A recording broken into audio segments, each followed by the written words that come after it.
Family is one of the most important things in your life.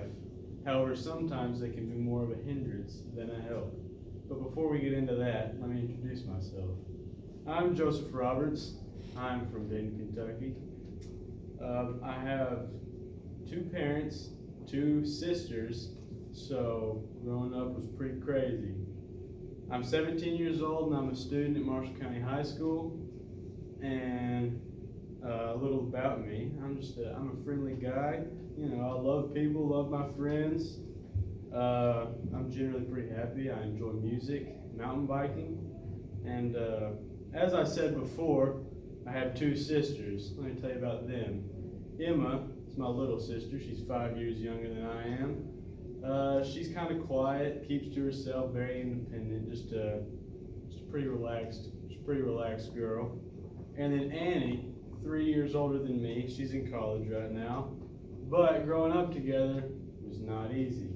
She was a little ball of energy, full of strength, and just a little powerhouse. And I was a little kid. She was way bigger than I was. And one day, that came back to bite me in the butt. So let me tell you about the time that she broke my arm. One day, my parents left to go to work during the summer, and we had a babysitter. Her name was Elizabeth. She's a cool person, still our friend. And so we were there with the babysitter. Didn't really know what to do, so we decided to go jump on the trampoline, right, as kids do. And we played a game called Dead Man. I don't know if you guys have heard of Dead Man, but basically, one person pretends to be a dead man, and then you walk around them in a circle and count to 12. And once you get to 12, as in midnight, they rise from the dead and go try to tag you with their eyes closed on the trampoline. And if you get tagged, you have to be the dead man. And so our trampoline, some trampolines have nets around them. Ours did not. Ours was just a free trampoline, and it still had the poles on them though, the poles that held the nets up when the net was still on it. And when Annie was the dead man, I decided to be a little mischievous kid, and so I went onto the side of the trampoline, held onto the pole, that way she wouldn't feel the vibrations from me walking around. But she was a cheater, and she peeked. So she saw me standing on the side, crawled over, and with all the force she could muster up, shoved me off the trampoline.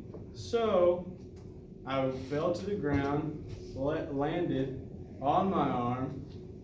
This bone right here snapped in half. Devastating. I was a little kid, screaming. So I asked my babysitter. I told my babysitter, I think I broke something. She said, no, there's no way you broke something. But I did. So I was just yelling. She went down and looked at my arm, noticed that it was pretty bad. Asked me, she was trying to help, do good. She called my dad, and my dad's a pretty big worrier. So he got on his motorcycle and started coming at like fast pace. And I asked her to go get my blanket from inside. I was a mere child. She asked me to go get my blanket from inside, and I kept it in the refrigerator because that's just a little funny thing, but I did because I liked it cold. So she brought my blanket out. I put the cold blanket on my arm, and it helped comfort me through that situation. And I remember laying on the ground, because I laid on the ground the entire time this was happening outside. And I remember laying on the ground and peering into my driveway and seeing Dad vroom up the driveway on his motorcycle very quickly. Once that happened, Dad picked me up, put me in the car. We went down to the hospital. They got me a temporary splint. And later that day, we headed to Louisville to Vanderbilt, where we proceeded surgery. And now that you guys know something about me, I'd love to get to know you guys. Scene.